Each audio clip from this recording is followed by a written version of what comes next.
Hello भाई बच्चों, क्या हाल चाल। मैं चंद्र गुप्ता आप सभी का स्वागत करता हूँ अपने यूट्यूब चैनल 5M सेंटर पे। आज के इस लेक्चर नंबर 5th में हम लोग कवर करेंगे प्रश्नावली 1.2 के जितने भी हमारे पास एग्जांपल्स थे उसको हमने पहले ही कवर कर चुका है। तो आज के इस लेक्चर में हम लोग कवर करने वाले प्रश्नावली 1.2 के सभी क्वेश्चन को क्या करेंगे, कवर करेंगे। ठीक है, तो चलिए शुरू करते हैं। सबसे पहला जो हमारे पास क्वेश्चन करता है प्रश्नावली 1.2 का कि सिद्ध कीजिए कि, क्या कह रहा है क्वेश्चन, यहाँ पे मैं लिख दे रहा हूँ कि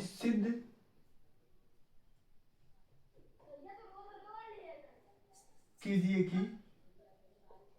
सिद्ध कीजिए कि √5 यानी कि कड़ी में 5 एक अपरिमेय संख्या है।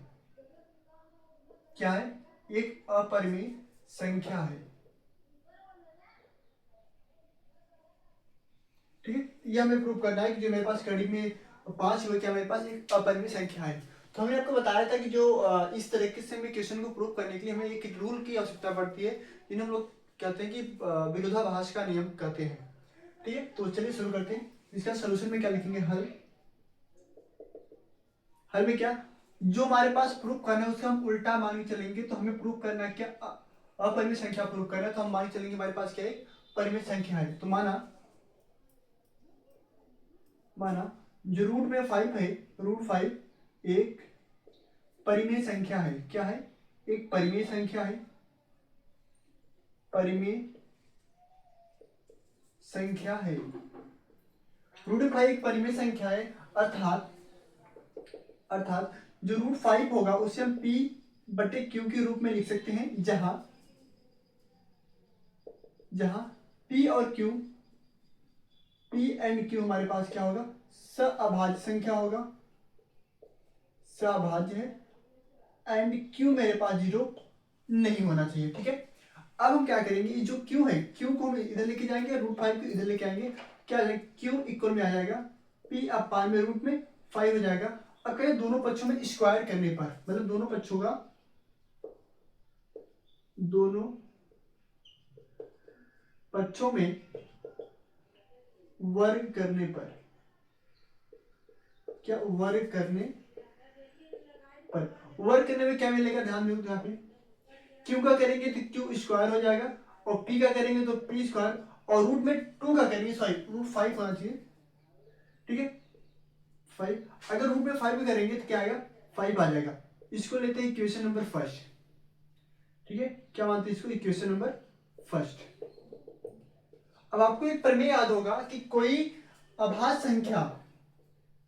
संख्या यदि किसी धनात्मक पूर्णांक की संख्या को विभाजित करता है, अगर यह पहली कंडीशन सेटिस्फाइड होती है, तो भी हम कह पाएंगे कि जो 5 होगा यह P को भी क्या करेगी, विभाजित करेगी। ये हमने प्रमेय पहले ही पढ़ चुका है। ठीक है, तो यहां पर आप देखेंगे चूंकि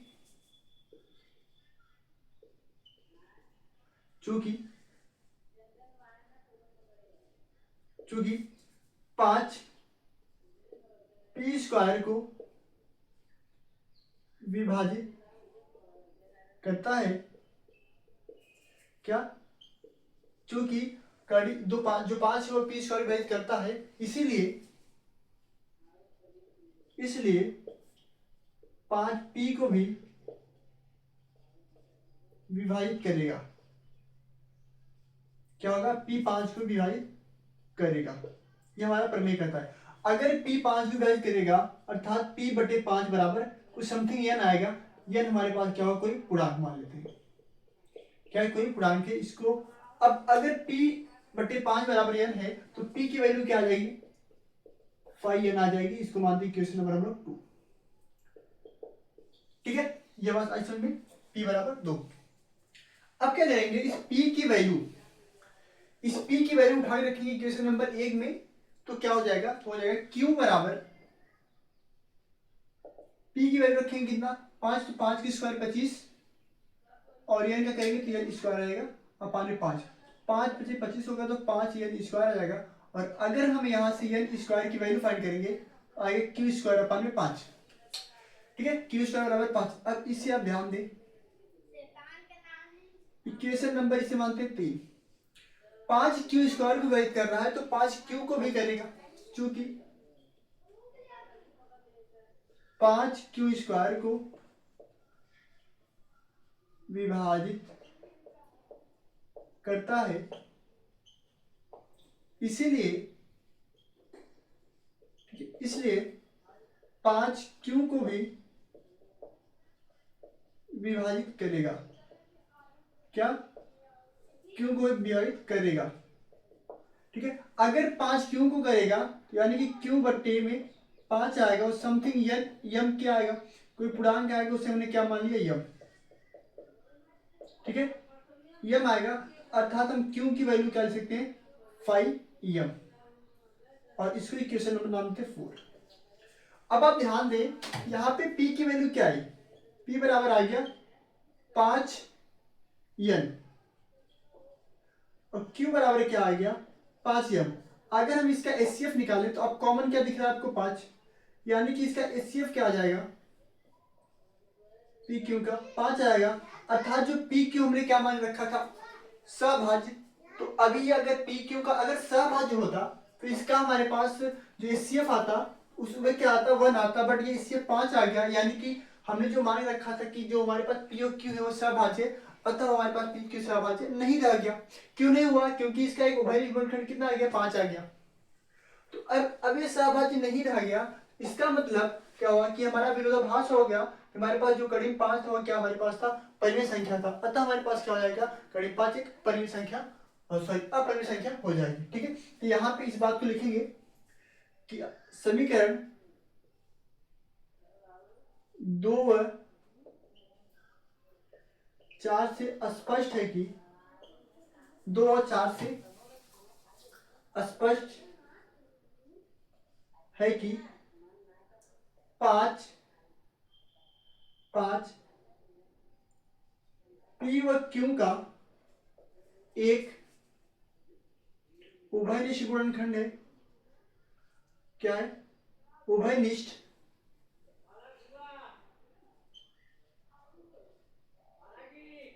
उभयनिष्ठ क्या लिखा, उभयनिष्ठ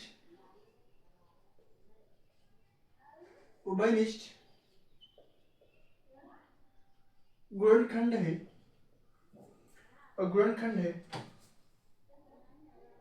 ठीक है, गुणनखंड है, अतः पी व क्यू सहभाज्य नहीं है, पी क्यू सहभाज्य नहीं है, सहभाज्य नहीं है। इससे इस कथन का विरोधाभास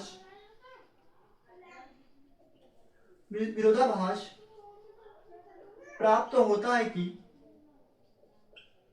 क्या प्राप्त होता है कि कड़ी में 5 हमारे पास क्या है, एक परिमेय संख्या है। प्राप्त होता है कि कड़ी में 5 एक परिमेय संख्या है, परिमेय संख्या है।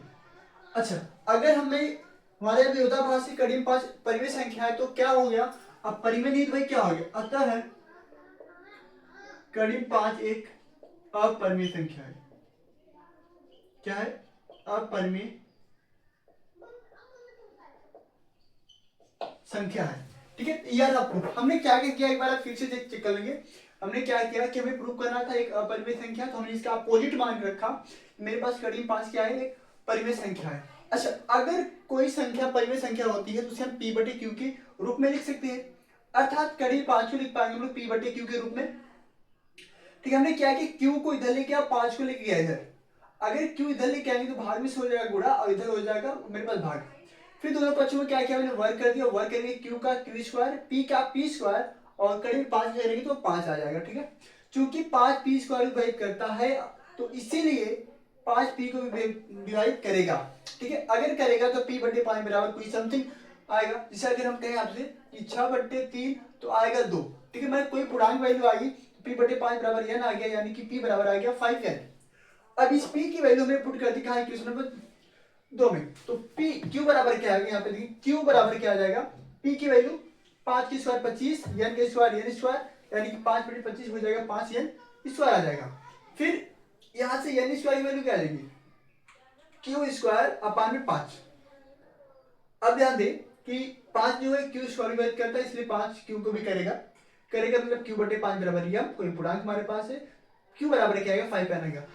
अब क्या ध्यान दें, जो 2 और 5 से जो p और q की वैल्यू मिल रही है उसमें कॉमन वैल्यू क्या मिल रही है 5 मिल रही है, यानी कि p और q मेरे पास सहभाज्य नहीं है।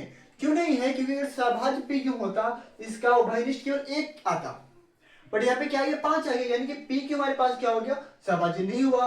अगर पी क्यू सहभाज्य नहीं है तो ये परिमेय संख्या नहीं है, अगर ये परिमेय संख्या नहीं है तो क्या है मेरे पास अपरिमेय संख्या है। ये बात समझ आई? ठीक, चलिए अगला क्वेश्चन। ठीक है, दूसरा क्वेश्चन है कि सिद्ध कीजिए कि, तो मेरे पास दूसरा क्वेश्चन है वो क्या कह रहे हैं कि सिद्ध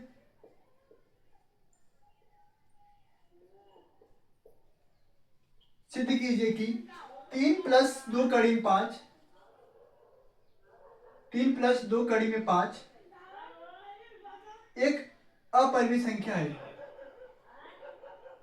एक अपरिमेय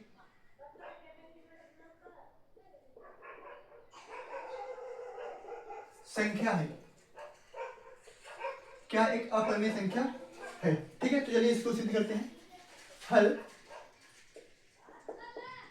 हल माना 3 प्लस 2 कड़ी में 5 एक परिमेय संख्या है। क्या है? परिमेय संख्या है। अगर 3 प्लस 2 कड़ी में 5 परिमेय संख्या है तो अर्थात that is 3 plus 2 root 5 P बटे क्यू, जहां पी एंड क्यू सहभाज्य, क्या पी क्यू सहभाज्य है, ध्यान रखें एंड क्यू मेरे पास 0 नहीं होना चाहिए। ठीक है, अब हम क्या करें, एक बात ध्यान दें, यहाँ पे मैं 3 को लेके आ रहा हूं इधर, तो इधर प्लस से जाए क्या माइनस, तो क्या आएगा 2 कड़ी में 5 बराबर है पी बटे क्यू माइनस में 3। ठीक है, थोड़ा सिंप्लीफाई और करेंगे तो यहाँ पे 2 कड़ी में 5 बराबर, मैं यहाँ पे p माइनस 3 को यहाँ क्यू को यहाँ लेके आ रहा हूँ, तो 3 क्यू अपान में क्या आ गया क्यू आएगा। अब मैं 2 को यहाँ से यहाँ लेके आ रहा हूँ तो क्या हो जाएगा मेरे पास कड़ी में 5 बराबर आएगा p माइनस में 3 क्यू अपान में 2 क्यू। अब इस बात पे थोड़ा फोकस करेंगे, यहां पर देखेंगे जो p और q है ये मेरे पास क्या है पूर्णांक है, पहली बात पूर्णांक है, और किसी पूर्णांक में अगर पूर्णांक का गुणा करेंगे यानी कि 3 क्यू एक भी पूर्णांक आएगा और पूर्णांक में से पूर्णांक घटाएंगे तो एक पूर्णांक ही आएगा, और पूर्णांक बटे पूर्णांक हमारे पास क्या आएगा परिमेय आएगा, यानी कि यह मेरे पास क्या हो गया परिमेय, क्या हो गया परिमेय हो गया। बट जो मैं जब ये परिमेय हो गया तो इसका मतलब मेरे पास जो रूट में 5 है ये भी मेरे पास क्या होगा परिमेय होगा, परिमेय। बट ये इस कथन का विरोधाभास करता है कि कड़ी 5 मेरे पास क्या है अपरिमेय संख्या है, अतः हम बोल देंगे 3 प्लस 2 कड़ी 5 हमारे पास क्या है अपरिमेय संख्या है। यहां लिखेंगे, यहां ऐसे 3 पी एंड क्यू पूर्णांक है, इसलिए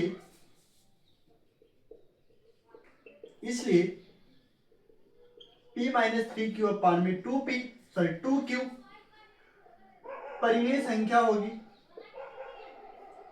परिमेय संख्या होगी। परंतु यह इस कथन, यहाँ 3 पी एंड क्यू पूर्णांक है इसलिए परिमेय संख्या है, और इसीलिए क्या है परिमेय संख्या है, और इसलिए कड़ी में 5 भी एक परिमेय संख्या होगी, परिमेय संख्या होगी। परंतु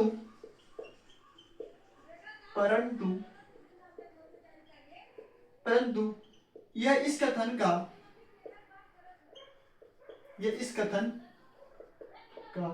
विरोधाभास है कि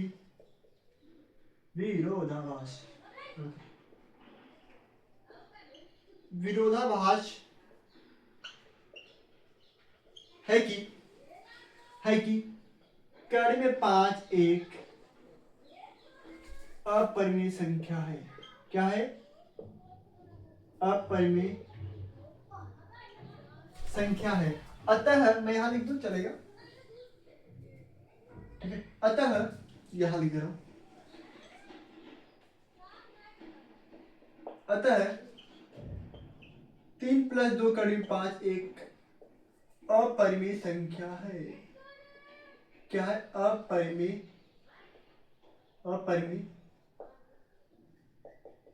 संख्या है। ठीक है, ये बात समझ आई। अब बस थोड़ी सी बात यहाँ पे थी कि अगर मेरे पास पी क्यू पूर्णांक है तो भैया पूर्णांक माइनस पूर्णांक, दो पूर्णांकों का घटाव सदैव पूर्णांक प्राप्त होता है। यह बात आप नोट करके लिख सकते हैं। यहाँ पे नोट करके लिख सकते हैं कि पूर्णांक माइनस प्लस करो, माइनस करो, गुणा करो या भाग करो, क्या आएगा? एक पूर्णांक है। नहीं, भाग करने पर नहीं पूर्णांक आएगा, प्लस जोड़ घटाना गुणा, ये भी क्या आएगा? पूर्णांक ही आएगा। क्या आएगा? सदैव पूर्णांक ही आएगा। आप इस बात को ध्यान रखेंगे। आप देख सकते हैं एग्जांपल में, जैसे 2 गुणे -2 -4 पूर्णांक है, और 2 प्लस में 5 कर लो 7 आएगा, ये भी पूर्णांक है। या 0 - 0 कर लो, ये भी पूर्णांक ही है। और भाग गुणा हो गया। और लेकिन अगर भाग करेंगे, जैसे 5/4 करेंगे, तो ये 5 पूर्णांक नहीं है, यह एक भिन्न संख्या हो जा रही है, भिन्न जा रही है। ये पूर्णांक मतलब भाग हमारे पास क्या होगा? संतुष्ट नहीं होगा। बाकी सब क्या होगा? मतलब पूर्णांक, दो पूर्णांक को जोड़ घटाव गुणा, ये हमेशा क्या आता है? सदैव एक पूर्णांक की संख्या प्राप्त होती है। ठीक है, यह बात रही आपका। चलिए क्वेश्चन नंबर अगला हमारे पास क्या कहता है? सिद्ध कीजिए कि निम्नलिखित संख्याएं अपरिमेय है। ठीक है, तो क्या कह रहा है? तीसरा नंबर, क्वेश्चन नंबर 3 कह रहा है कि सिद्ध कीजिए कि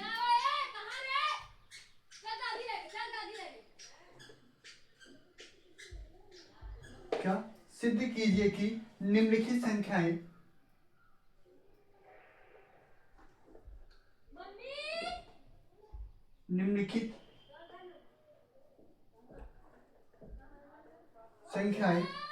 अपरिमेय है। क्या है? अपरिमेय। अपरिमेय कौन कौन सा है? इसमें सबसे पहला हमारे पास आता है 1/√2, और दूसरा हमारे पास है 7√5, और तीसरा हमारे पास आता है 6 + कड़ी में 2, 6 + √2। ठीक है, तो सबसे पहले का सलूशन देखते हैं, हल पहले का। तो क्या कहेंगे? माना 1/√2 एक परिमेय संख्या है। क्या है? एक परिमेय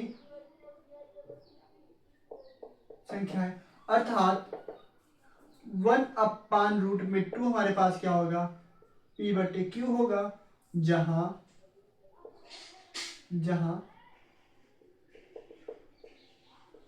P एंड Q हमारे पास है वो सहभाज्य। PQ क्या है? सहभाज्य है, एंड Q हमारे पास 0 नहीं होना चाहिए। ठीक है, अब एक काम कीजिए आप,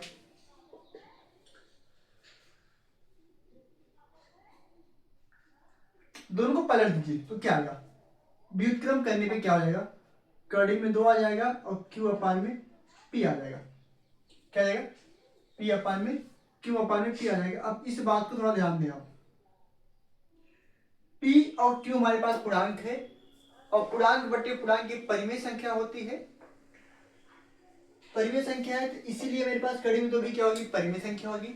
बट ये इस कथन का विरोधाभास होता है कि कड़ी में 3 मेरे पास क्या है? अपरिमेय संख्या है। अतः 1/, कड़ी में 2, 1/√2 हमारे पास क्या होगा? अपरिमेय संख्या होगी। लिखेंगे यहाँ P एंड Q पूर्णांक है, P Q क्या है? पूर्णांक है। इसलिए Q बट्टे में P परिमेय संख्या होगी। परिमेय संख्या है, परिमेय संख्या है, परिमेय संख्या है, परिमेय संख्या है, तो परिमेय संख्या है। फिर क्या, कड़ी में दो भी एक परिमेय संख्या होगी, परिमेय संख्या या परिमेय होगी, या परिमेय संख्या लिख लो, परिमेय संख्या होगी, परंतु यह इस कथन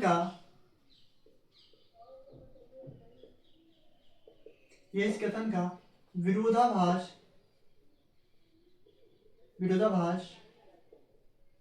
प्राप्त होता है कि कड़ी में दो एक अपरिमेय संख्या है। क्या है? एक अपरिमेय संख्या है। अतः 1/, कड़ी में दो 1/2 एक अपरिमेय संख्या होगी। क्या होगी? एक अपरिमेय संख्या होगी। ठीक, बातें हुई खत्म। दूसरा क्वेश्चन हमारे पास क्या है? 7 कड़ी में 5। ठीक है, तो माना सेम प्रोसेस रहेगा यहां भी कि मान लेंगे माना 7 कड़ी में 5 एक परिमेय संख्या है। क्या है? अब परिमेय संख्या है तो जानते हैं परिमेय संख्या है, इसका मतलब हो जाएगा मेरे पास कि 7 कड़ी में 5 क्या आएगा? P बटे में क्यों आएगा? बहुत छोटा लिख रहा हूं। 7 कड़ी में 5 क्या आएगा? P बटे में क्यों आएगा? जहां P एंड Q क्या होगा मेरे पास? सभाज्य। क्या होगा? अभाज्य है और Q0 हमारे पास नहीं है। ठीक है, अब इसे देखिए आप, मैं 7 को इधर लेके आ रहा हूं, क्या होगा?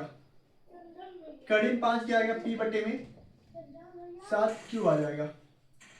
अब इस बात को ध्यान दें, P Q 7 मतलब 7 P और Q मेरे पास पूर्णांक है। यहाँ 7 P व Q पूर्णांक है,